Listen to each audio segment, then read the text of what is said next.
Bharatiya Janata party उत्तर मुंबई के पूर्व सांसद गोपाल शेट्टी के हाथों मुंबई के दहिसर चेक नाका पर इलेक्ट्रॉनिक बाइसिकल शोरूम का उद्घाटन फीता काटकर किया गया। इस दौरान लोग यहां बड़ी संख्या में उपस्थित रहे।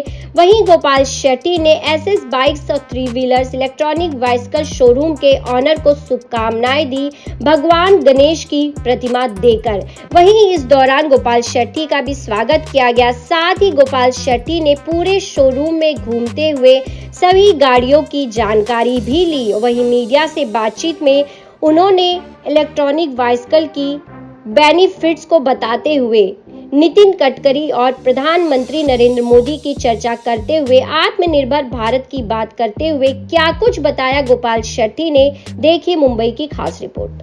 दशहरे के अवसर पर सभी को बहुत बहुत शुभेच्छा, शुभकामनाएं। मैं देश के प्रधानमंत्री सम्मान्य नरेंद्र मोदी जी, हमारे ट्रांसपोर्ट मिनिस्टर सम्मान्य नितिन गडकरी जी का अभिनंदन करूंगा, जिन्होंने ई व्हीकल्स को देश में इंट्रोड्यूस किया और ई व्हीकल्स के माध्यम से कितनी बड़ी क्रांति आने वाले दिनों में आने वाली है, उसकी जानकारी संक्षिप्त में देने का प्रयास करूंगा। मेरे साथ में अतुल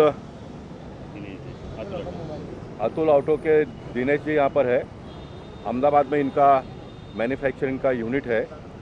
जयेश भाई, जिन्होंने मलाड में ऑलरेडी 3 दुकान का ओपनिंग किया है, वो हमारे साथ में, वो भी कुछ जानकारी आप सबको देंगे। के बगल में मेरे भाई हरीश शेट्टी है और यहाँ पर मेरे मित्र लालजी भाई के सुपुत्र निकुंज सोलंकी है।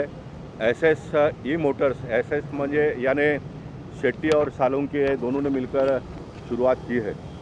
ये ई व्हीकल्स के बारे में आने वाले दिनों में एक बहुत बड़ा क्रांति आएगा देश में और उसमें मुंबई शहर में हम प्रयास कर रहे हैं। देखिए, छोटी छोटी गाड़ियां हैं, एक तो बहुत ही कम खर्चे में इसका डे टू डे एक्सपेंस है और व्हीकल भी बहुत रीज़नेबल रेट में मिलेगा, उसकी जानकारी जयेश भाई देंगे। और सबसे बड़ी इसकी खासियत ये है कि इसको कोई लाइसेंस की आवश्यकता अब इन दिनों में नहीं है। वैसे मैं चाहता हूँ कि रजिस्ट्रेशन या तो कोई ना कोई बहुत आसानी से लाइसेंस मिले, इस प्रकार की एक व्यवस्था होनी चाहिए, क्योंकि मैं सरकार का भी नुमाइंदा हूँ। वो हम करेंगे आने वाले दिनों में। विदाउट इंटरेस्ट बैंक लोन दे, इस प्रकार की भी एक व्यवस्था है। यानी देश के प्रधानमंत्री जो आत्मनिर्भर की बात करते हैं, छोटे छोटे लोग अपने पैरों पर खड़ा होकर व्यवसाय कर पाएंगे। कॉमन मैन फ्रेंडली ये स्कीम है और इस स्कीम को हम ज़्यादा से ज़्यादा लोगों तक पहुँचाने का प्रयास हम आने वाले दिनों में करेंगे।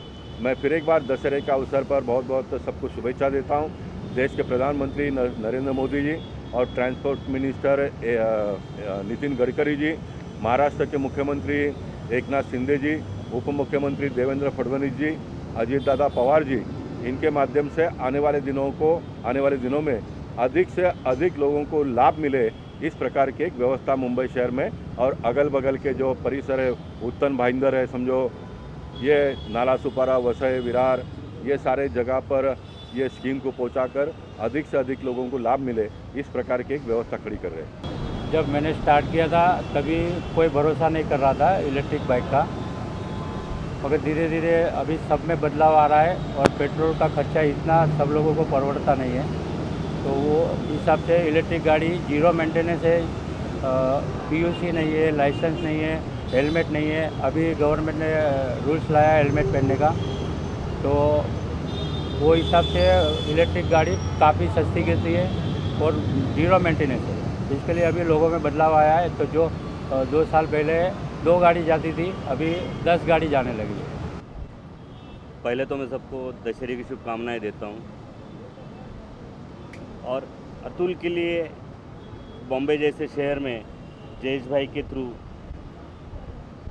सर के थ्रू जो हमको एंट्री मिला है, यहाँ पे आपको कस्टमर तक पहुँचने के लिए मिला है, उसके लिए सबसे बड़ा शुक्रगुजार हूँ। क्योंकि बॉम्बे इंडिया का मुंबई एक सबसे बड़ा मार्केट है, जहाँ पे आज पोल्यूशन आप देखते होंगे। उसके चलते मुंबई में आपको जो गवर्नमेंट का जो इनिशिएटिव है गो ग्रीन का, उसके लिए यहाँ पे काम करने के लिए मैं अतुल ऑटो से आता हूँ। अतुल ऑटो कमर्शियल व्हीकल से आता हूँ। इसमें 2 चीज़ें, आपको ग्रीन एनवायरनमेंट भी मिलेगा, उसके साथ साथ थ्री व्हीलर को जो देखने का नज़रिया, थ्री व्हीलर रोज़गार बोला जाता है, महाराष्ट्र तो में भी तो इसको रोज़गार ही बोला जाता है।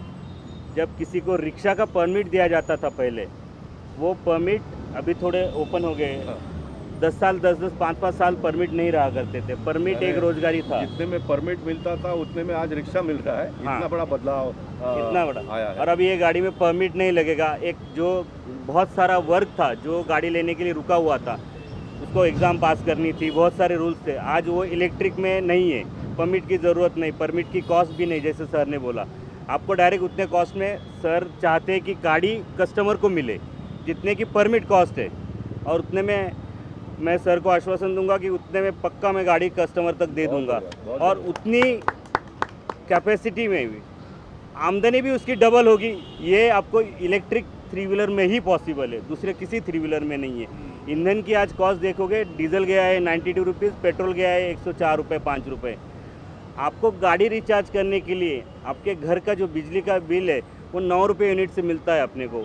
हार्डली 7-8 यूनिट खर्चा आता है, जो दिन में 400 रुपये ईंधन को डालेगा कोई कस्टमर।